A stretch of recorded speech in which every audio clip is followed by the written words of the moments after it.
నమస్తే, welcome to TV. Jubilee Hills ఉప ఎన్నికలో 3 పార్టీలు అయితే ప్రచారంకి అయితే సిద్ధమైతా ఉన్నారు. సో మరి ట్రిపుల్ ఫైట్ లో ఏ పార్టీ గెలవబోతుంది అనే దాని మీద జోరుగా అయితే చర్చ నడుస్తుంది. రాష్ట్రం అంతటా జూబ్లీహిల్స్ ఉప ఎన్నికపైకే చూస్తున్న పరిస్థితి. సో మరి మనం ఈరోజు వెంకటగిరిలో బీఆర్ఎస్ పార్టీ ఆధ్వర్యంలో ప్రచారం అయితే చేస్తా ఉన్నారు. సో మనతో పాటు మాట్లాడడానికి ములుగు జిల్లా బీఆర్ఎస్ పార్టీ ఇన్ఛార్జ్ లక్ష్మణ్ రావు గారు మనతో పాటు ఉన్నారు. సార్, ఎట్లా సాగుతా ఉంది మరి ప్రచారం? ఒక పక్క అధికార పార్టీ ఏమో వాళ్ళు ఇచ్చిన పథకాలతో ముందుకెళ్తా ఉన్నారు. సో మరి బీఆర్ఎస్ పార్టీ ఏ స్టాండ్తో ముందుకెళ్తా ఉంది? ఎట్లా ఉంది ప్రజల స్పందన? ఇక్కడ బీఆర్ఎస్ పార్టీకి బ్రహ్మాండంగా ఉంది స్పందన. మీరు ఏదైతే ఇప్పుడు అన్నారో అధికార పార్టీ వాళ్ళు ఇచ్చిన పథకాల మీద పోతుందని, అసలు ఇక్కడ అధికార పార్టీ అసలు పథకాలు ఏది కూడా ఇంప్లిమెంట్ చేయలేదు. పోయినసారి ఎన్నికల్లో ఓట్లు దండుకోవడానికి గ్యారంటీ కార్డ్ అని చెప్పి ఒక్కొక్కరి ఇంట్ల మీద గ్యారంటీ కార్డు అంటుపెట్టి ప్రజలను మోసం చేసి ఓట్లు దండుకున్న విషయం అందరికీ తెలిసిందే.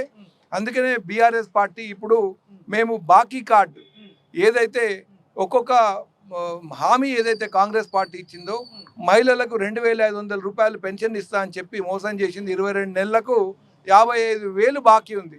ఈ బాకీ కార్డు ద్వారా మేము ప్రజలకు దూసుకొని వెళ్తున్నాము. బ్రహ్మాండంగా స్పందన ఉన్నది.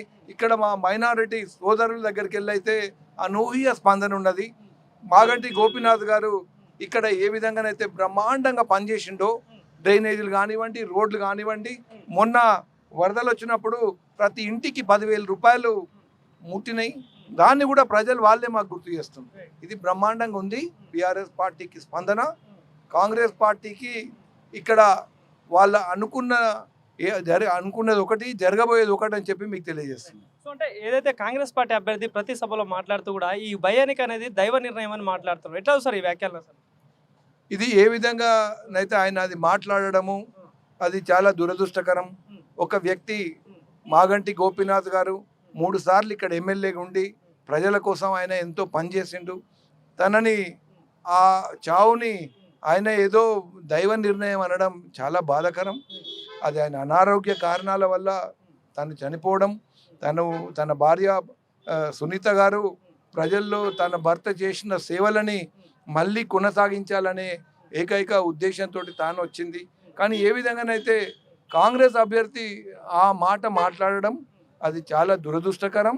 అది ప్రజలు హర్షించరు.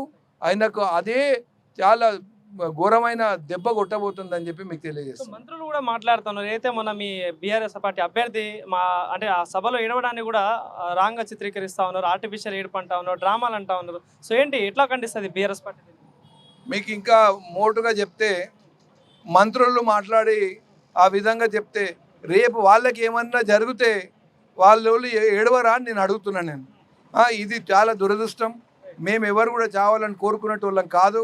కానీ ఒక మహిళ తన 1000 మంది ముందట తన భర్తని గుర్తు చేసుకొని తాను దుఃఖంకి లోనై తాను కళ్ళనీరు పెట్టుకోవడాన్ని రాజకీయం చేయటం అనేది చాలా దురదృష్టకరం.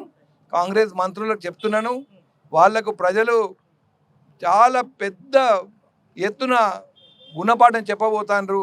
ఇట్లాంటి చిల్లర రాజకీయాలు మాట్లాడి ఒక సెంటిమెంట్ తోటి ఒక మహిళ తన భర్తని గుర్తు చేసుకొని ఏడిచినందుకు దాన్ని రాజకీయం చేయటం అనేది చాలా దురదృష్టం.